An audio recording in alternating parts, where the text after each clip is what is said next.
Namaste and welcome, beloved mighty companions.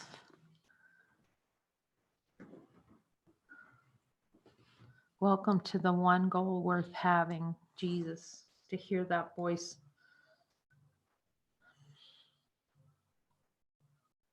Jesus, I'm willing to hear you this morning, whatever you would have to say to have me hear.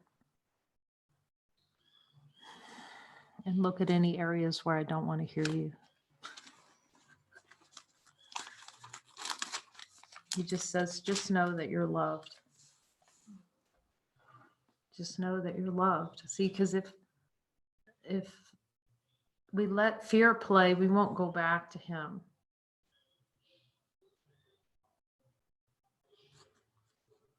And every morning he talks to me about how important it is to follow. It just comes up constantly. That constant reminder to constantly go to him for everything. And I'm just saying, Jesus, is there anything too small to talk to you about? No. Can we truly, it's helpful to hear him say that. Is there anything everything, can we ask you? He says, this is far better. See, we would think, and someone said that, and it was such a great thing. I said, I just thought that, those things weren't important. He says it's really pointing to how you value yourself, how you value yourself in fullness and rightness, that to see yourself as God made you, whole and complete. I'm talking about. And so it takes that level of willingness. Like,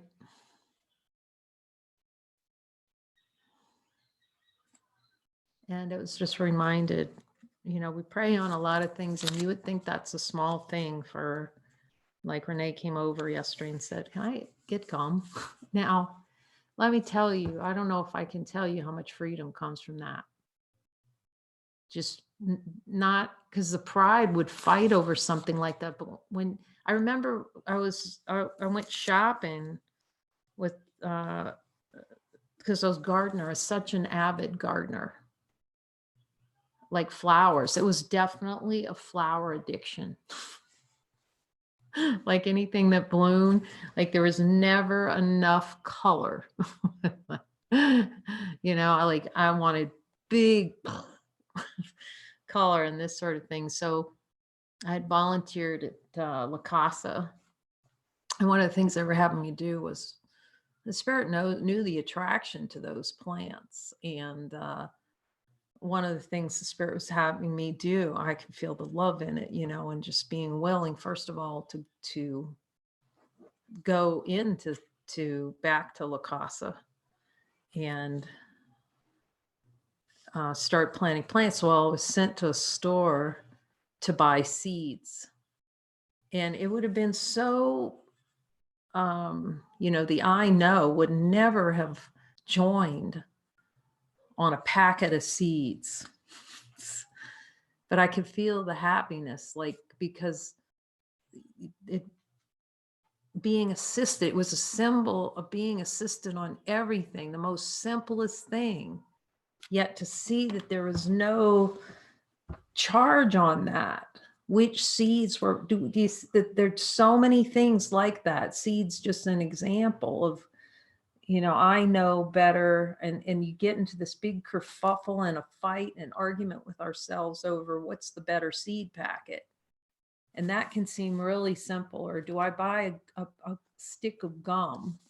Now, Jesus isn't saying being obsessive about it, but the gift in it is to see where you're willing to trust in yourself and where the I wants to dive into the I bubble. And you start seeing the happiness from when Jesus tells you something and you're so, okay. I just love the love that comes just from that. And it seems so simple, a packet of seeds or gum, but it's to see where we are denying that freedom and infinite love is here now through being attached to things in objective experience, attached to the way something is or how we outpicture it, of the wanting,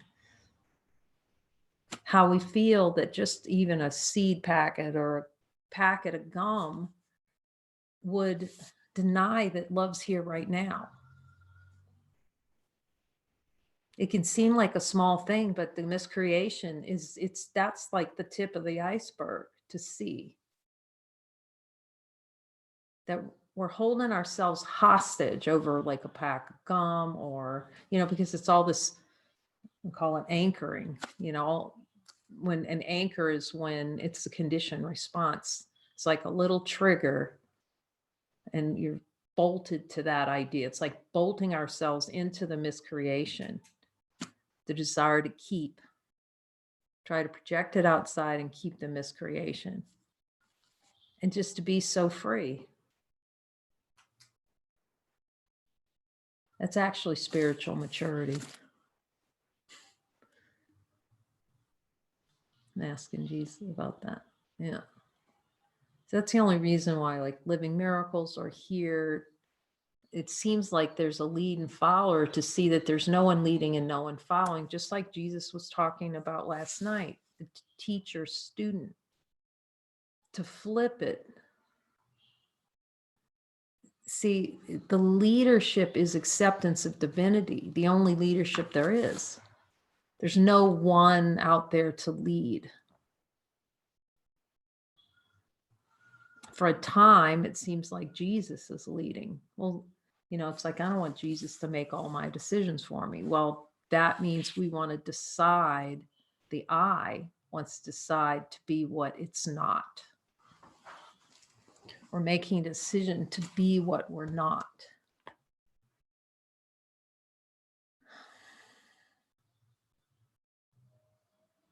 So Jesus is not, saying to be obsessive about it. And at first you can't, because there's the I wants its own way and it's fighting with everything. But you see in the refinement experience here with Jesus, like the refinement. And then as you start turning in and you're saying no, no, no, no to a sense of personal identity over and over and over again, and yes, yes, yes to divine instruction. As soon as you start to turn in, it's just love. Because you're turning back to communion, holy communion with Source. So it's breaking the habit that there's a decision to be made between two things. And you can ask whether or not in the mind, even a stick of gum can be used by the ego to deny divine expression, to dive deeper into the bubble. You can ask them if it's that, where we just don't even see that.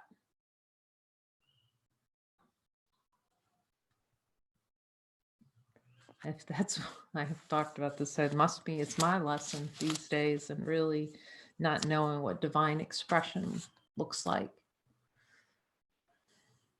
And how many times, like, I guess that's the plain consciousness, not to see it. And yesterday we have been waiting for Mr. Rogers' Neighborhood to show up at the theater. The instructions. And I think Lori mentioned she'd been wanting to see it several months ago, and she saw the timing of it. We start to see he knows the timing. He knows the timing of things. And Mooji would say that. He'd say, the ego's premature on things. It's going to try to jump in. And it's so beautiful when you see the gift that he's giving by us trusting him to know the timing on things. This is a good reminder for me that there's divine timing. And so I was talking about how that was another place I was wrong on, because I didn't like Mr. Rogers. Oh, my little brother would watch but somehow there's a fascination, because I think I watched quite a few of the programs.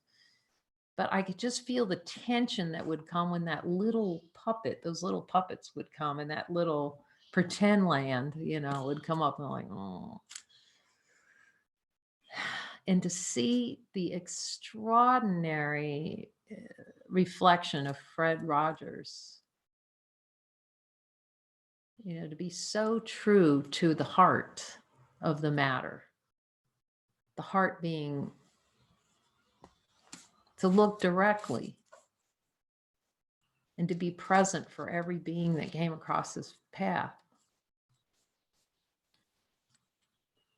in such a deep way. And you could see him learning that giving and receiving was one, and the way he approached things.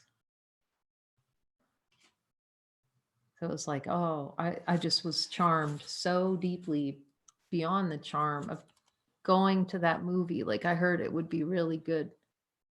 And it's just how we all heal together. There's no one. It's just we all see what's true together by being who we are. The only teaching is to be who we are. There isn't another teaching. There's no teaching. There's just being.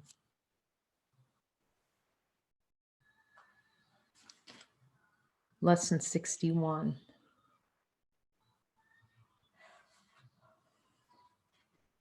Yeah, so Jesus is telling me, I'm not sure exactly how many days the course lessons will continue, because it's almost been a full year now since we started the lessons. It might only be maybe 10 more days or so, morning lessons. We may still stream them out, though. And of course, everyone would be welcome to join, but we'll know. Who knows? I don't know until he tells me everything.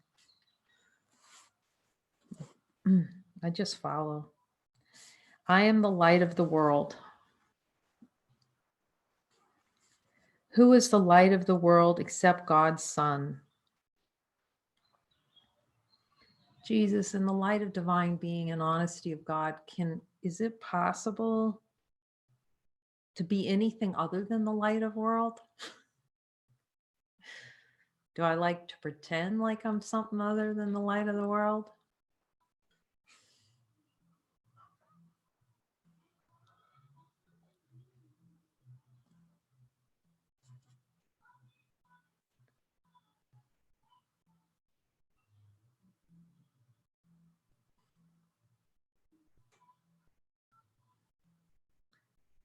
He's reminding me at first it is really helpful just to go to him as much as possible, as often as possible, to really foster that communication.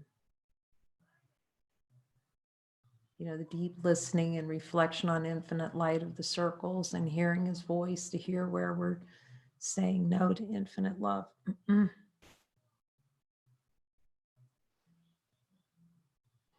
So that the mind comes in to the recognition that it's always in holy communion, beyond the words. It comes into communion beyond the words. It sees that it's always communing as the light. Jesus, am I apart from the light? Am I unwilling to see that I'm the light? That's really what the glitch is. Any places that the play in consciousness is to pretend we're not the light. So Jesus, will you show me any desire, any experience where you can show me? I don't want to play the light. He always reminds me of this. It's so important when you don't listen to me and follow me.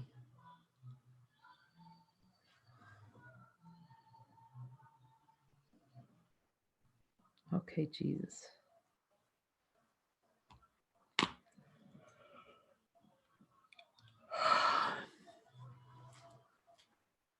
But it does take that unequivocal following. He says, yes. It's the fastest undoing of personal identity is just really the point on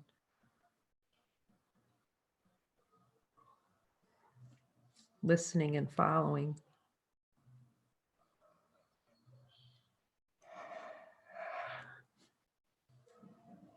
Yeah, he's reminding me about chapter 30, how in chapter 30, he talks about, I will make no decisions by myself and I must be wrong.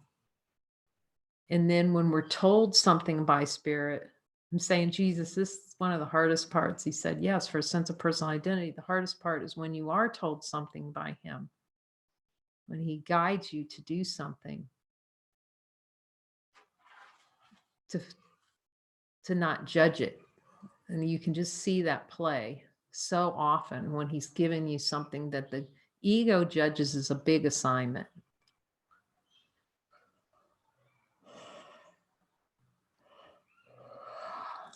It's like, Jesus, it's okay if you tell me when to do my laundry, but if you're giving me any other quote unquote big assignments,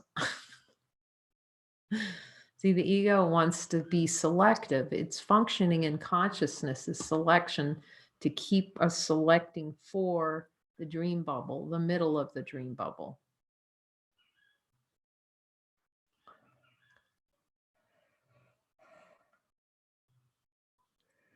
By following him, we're looking outside the bubble toward our true nature. And then it's the dissolution of the bubble till we see that that bubble never happened. I am the light of the world.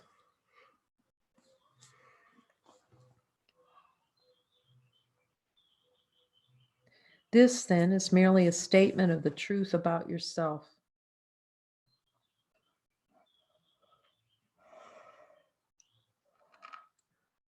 And then he just gently shows experience here. It just shows all the places through that willingness, shows all the places where we don't want the truth. The last unanswered question. Am I willing to see what is true because it's been denied? Am I willing to see what I have denied because it's true?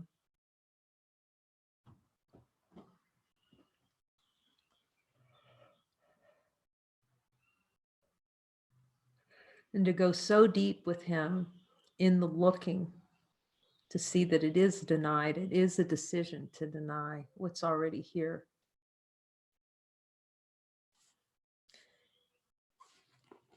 It is the opposite of a statement of pride or of arrogance or self-deception.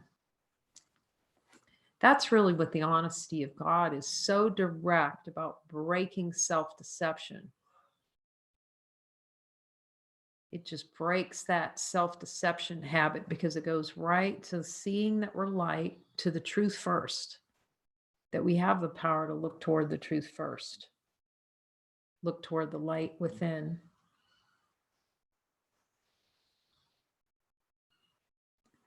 And then breaks the self-deception because it's an admission. I am deceiving myself right now. I desire whatever experiences. I'm anger. I desire an experience of anger. And even more helpful, he's reminding me when he shows you, when the twitch comes, let's say it is like a cockroach, or whatever the response to some seeming object, to ask him what's underneath it. Because then he's reminding me about this, I'm asking those the right words, precision and accuracy, of pinpointing exactly what's underneath. It's not the cockroach, it's hiding something. See, it's that seeing an object, responding to it, and he knows what's being hidden when we ask his help, so it can be revealed. And with willingness, again, he's reminding me, go with him all the way to death wish, all the way to how Jesus show me. Now he's just saying the mind's really open to looking that directly. Here's the relishing. See, the reason why any belief, and it reflects our behavior, reflects our beliefs, persists, is because there's a belief that heaven can be found in that particular belief. That's why anger will keep reappearing. You know, it's like, Jesus, I thought I really worked on this. Or any kind of persistent pattern. You can ask them, any persistent pattern, crying for months. Any kind of persistent pattern, there is a belief that heaven is in it.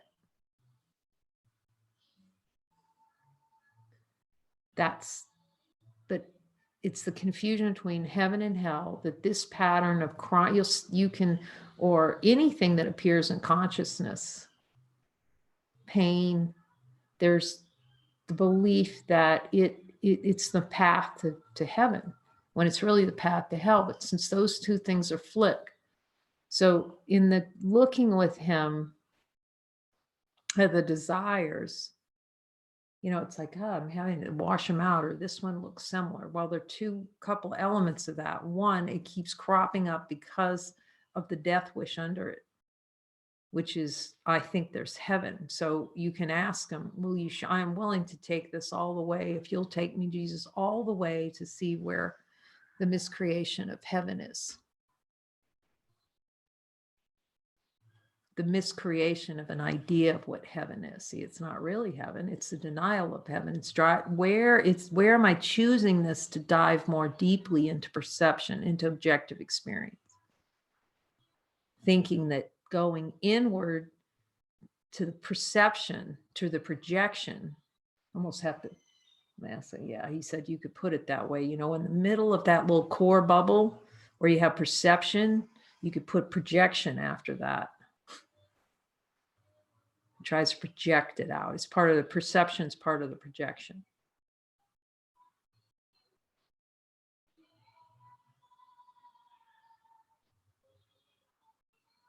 So you can ask him, will you take me when we're going and looking at desires? If something, it's always helpful to ask them. You really want to, because you can demand.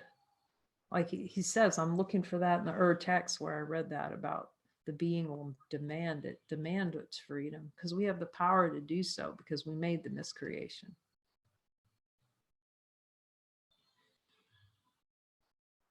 But he knows we really like it and we're addicted to it and like to revel in it and roll in it. As Elaine so beautifully put, like pigs in mud. You'll find that too down there. It's really helpful when you just start seeing that's the experience here. You just, oh, I'm going to revel in, oh, I just want it and be in the shower and just like every cell, just want it. How delicious we think this suffering is. So when you can ask him, because you can have these conversations with them and say, okay, Jesus, do I have a death wish under this? Do I believe heaven is somewhere under here? Am I rolling in this, like, you know? And sometimes it takes a couple of cycles with them. As I've said, you think you're done. And they mentioned it last night. They were doing chapter 20, how it was helpful, because one brother said, no, I don't think it's cleared yet. And they trusted enough to go. See, there's 3 brothers. It's like the ego wants to, you know, have a tie.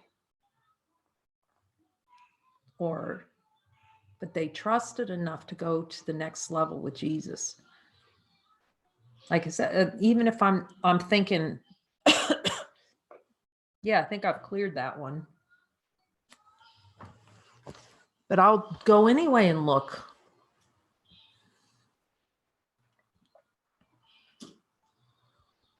Go again, get a bonus miracle while you're down there. Anything else we can do down here, Jesus? I'm not hearing that I have something to look at, but I'm willing, you know.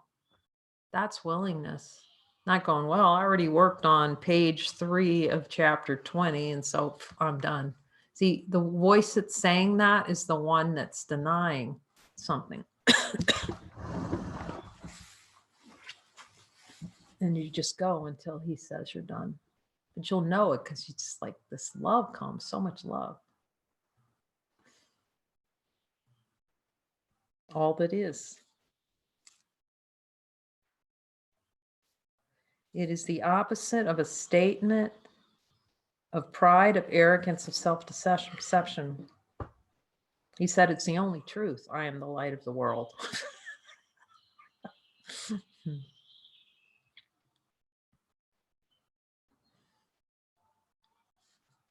It does not describe the self-concept you have made.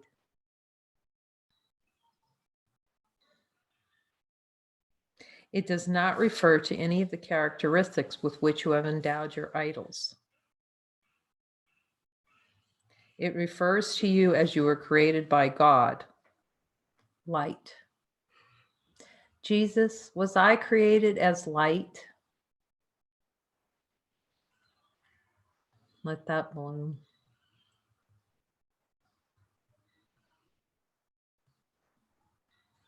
Or detonate, as Muji says.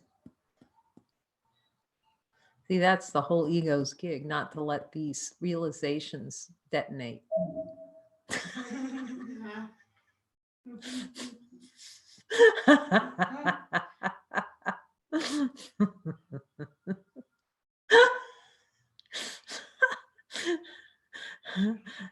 You know, there's just some things Jesus tells you to leave alone, and that little ping come out of this computer that we know not where from, it's very valuable.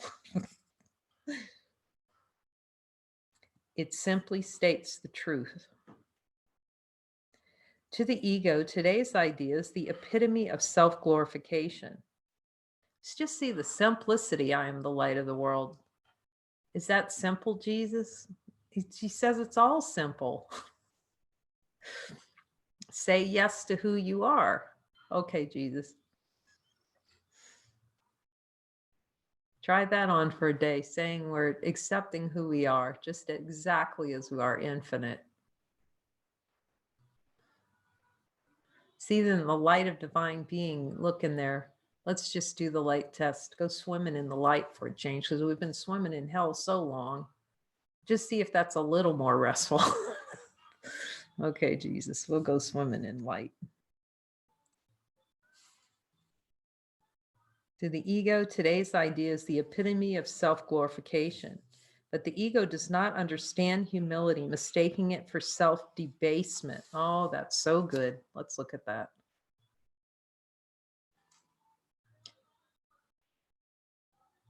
I'm asking them. This is a good one to see, isn't it? Because of the idea of what the ego makes. See, the ego takes every single word in this book and turns it into a concept that denies light. That's why he knows it can be misconstrued.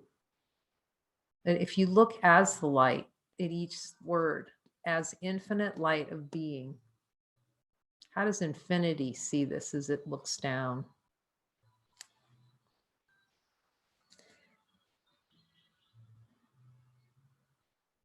Humility consists of accepting your role in salvation. That's humility.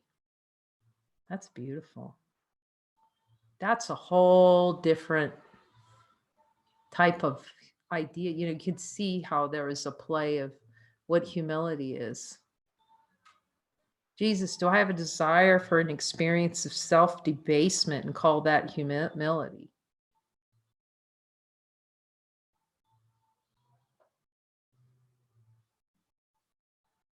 Do I relish self-debasement? He says you're self-debasing every time you do not accept that you are light.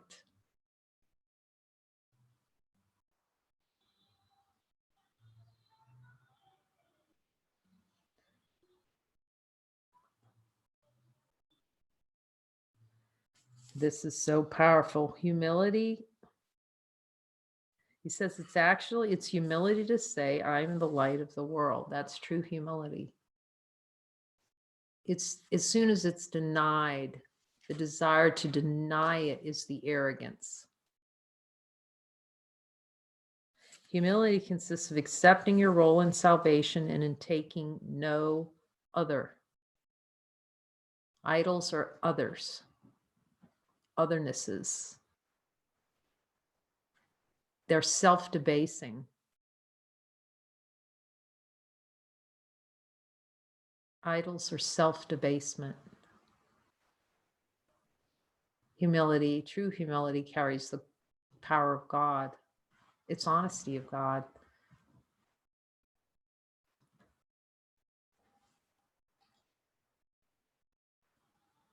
True humility is admitting the denial of divine light that's here. It's honesty of God. It is not humility to insist you cannot be the light of the world if that is the function God assigned to you. See, we're trying to assign ourselves a function other than God's function through idol making.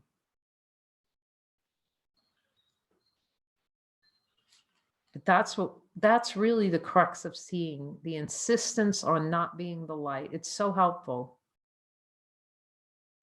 Jesus said, yeah, this is everything, the honesty of God. See where you're denying light, which is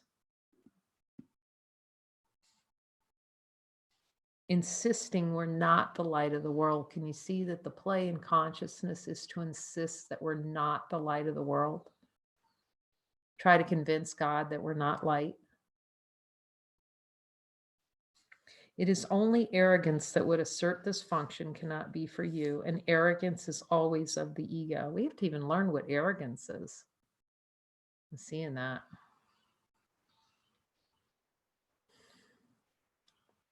I asked Jesus, do we need to learn what true humility is and true arrogance? Yes. Arrogance is not following. That's arrogance. That's arrogance because it denies we're the light of the world. True humility requires that you accept today's idea because it's God's voice which tells you it is true.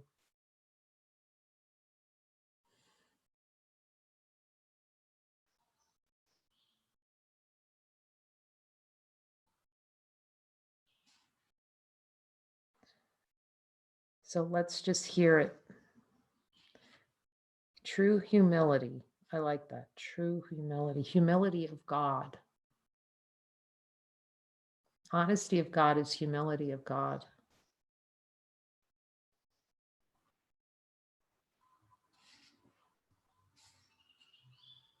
So let's just hear it from God's voice directly in our hearts then. I'm the light of the world. Jesus, am I the light of the world? Do you get a no in there? Do we get a no? No. It is a beginning step in accepting your real function on earth. It is a giant stride toward taking your rightful place in salvation. It is a positive assertion of your right to be saved and an acknowledgement of the power that is given you to save others.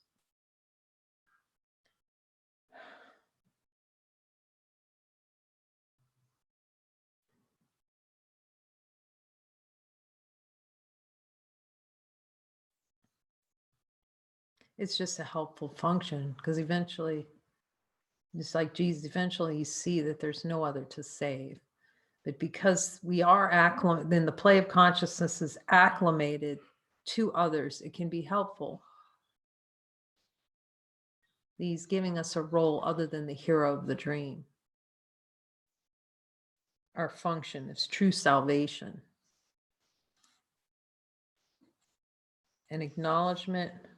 So let's just ask him, Jesus, do you give me the power to save others? Yes, because it merely reflects your belief about salvation in yourself.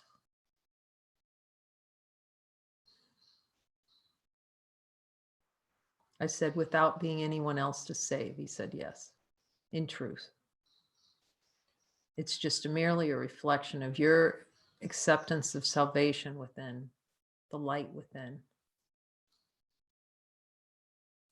And he uses that, and he's showing me how he uses that to always be looking up for the opportunity for miracles, the miracle worker.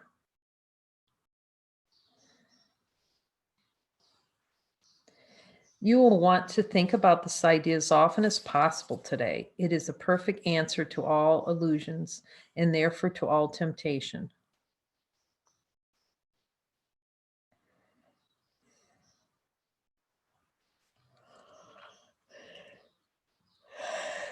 It brings all images you have made about yourself to the truth and helps you depart in peace, unburdened, and certain of your purpose. As many practice periods as possible should be undertaken today, although each one need not exceed a minute or two.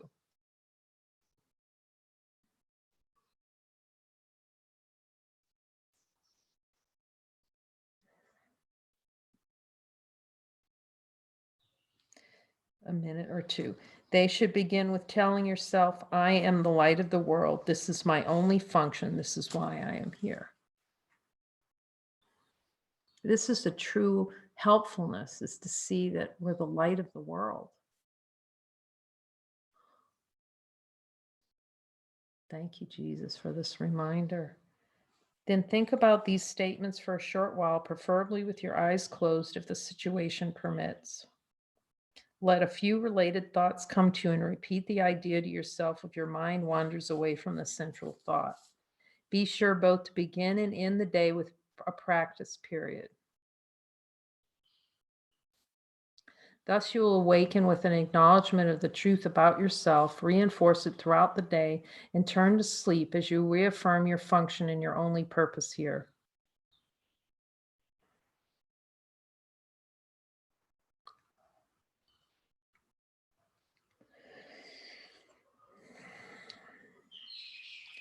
These 2 practice periods may be longer than the rest if you find them helpful and want to extend them.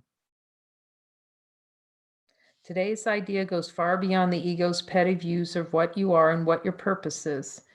It is a bringer of salvation. This is obviously necessary. This is the first of a number of giant steps we will take in the next few weeks. Try today to begin to build a firm foundation for these advances. You are the light of the world. God has built his plan for salvation of his Son on you. Jesus, am I the Savior of the world? So much love comes from that.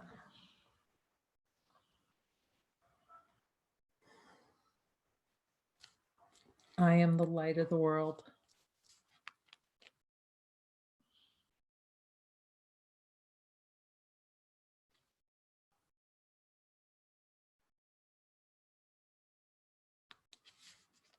So we'll just set the timer to reflect on this. I am the light of the world. This is my only function. That is why I'm here. Okay, Jesus, we're just open to hearing whatever you would tell us about this, whatever you would show us.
Thank you, Jesus.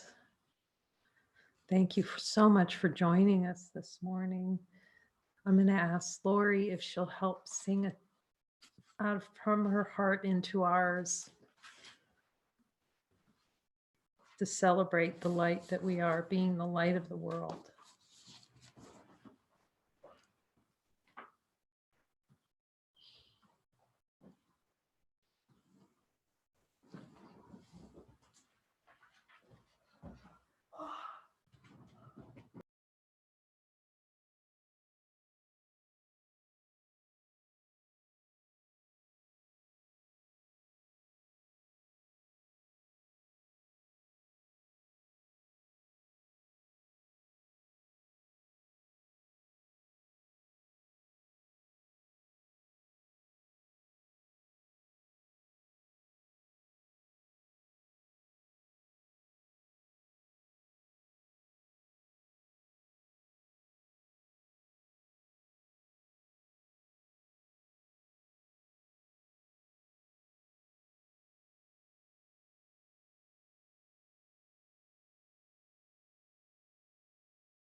Good morning, Loverlies. It's a beautiful day in the neighborhood.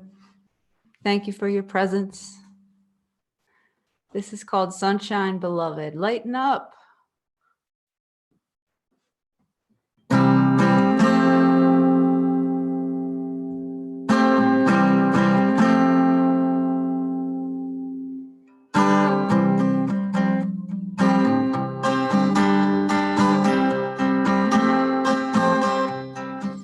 We're on the way back. High-ho, silver hearts open wide. Riding high on a stagecoach. Willingness is lighting the mind. Let it be, let it breathe, let it rise, let it sing, let the Christ pass into our borders. The deepest dive is love alive on a rocket ship. Jesus, you drive. Holy, is anything more powerful than light? Holy, Ale, Ale, precious, pure, infinite light.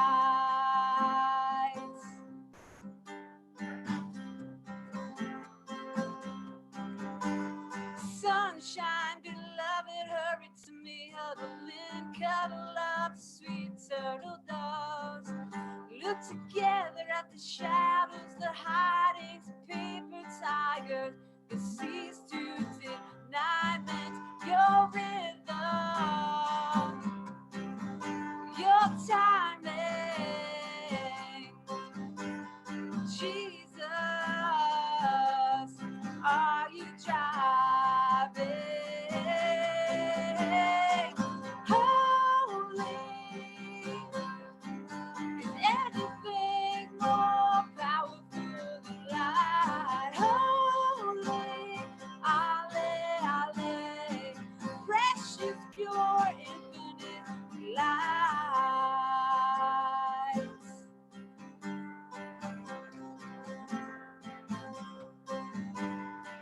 Holy, holy light. Holy, holy light. Holy, holy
Okay, now you can hear us.